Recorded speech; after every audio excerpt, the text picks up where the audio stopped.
Ay, paano ba yan? Oh.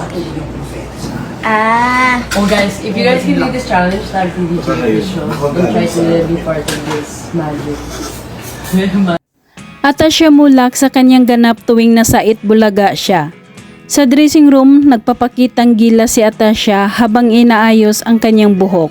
Gamit ang dalawang kamay, gumawa ito ng di umano'y magic niya. Sinabi niya sa kanyang mga kasama na gawin din ang naturang challenge. Happy Friday! Good morning. Napakaganda niya sa kanyang kasuotan na kulay green.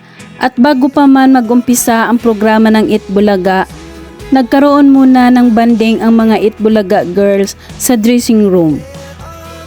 Habang inaayusan sila, tsikahan, tawanan at minsan sa dressing room na rin sila nagtitiktok na magkasama.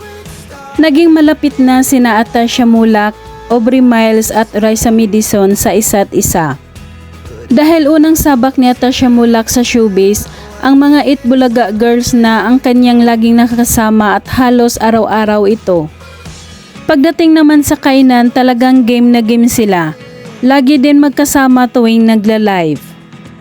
Talagang nakakatuwa ang kanilang samahan at may nabuong pagkakaibigan. Kaya sobra happy sila panoorin sa Itbulaga. Ito Sen, happy New Year Americans. Hi, good morning, good morning everyone. Tayo magkasama. Tama? Ilang days na napasok.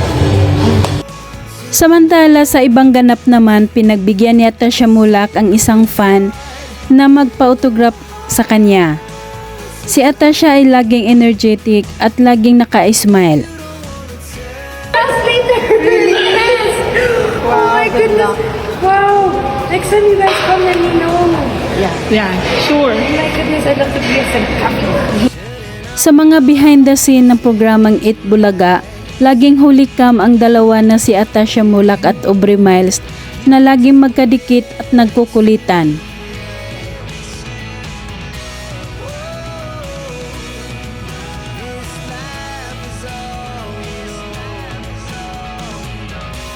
At sa eksenang ito naman ay nagchichikahan ang dalawa habang pasayaw-sayaw pa si Atasha. At natatawa na lang si Aubrey Miles kay Atasha.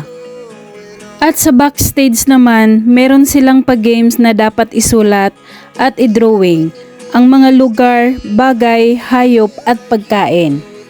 Game na game naman si Atasha mag-drawing. Pwede? Bagay. Lugar? At panoorin ang napaka-hyper na sina Atasha Mulak at Aubrey Miles habang kumakanta ng Feliz Navidad.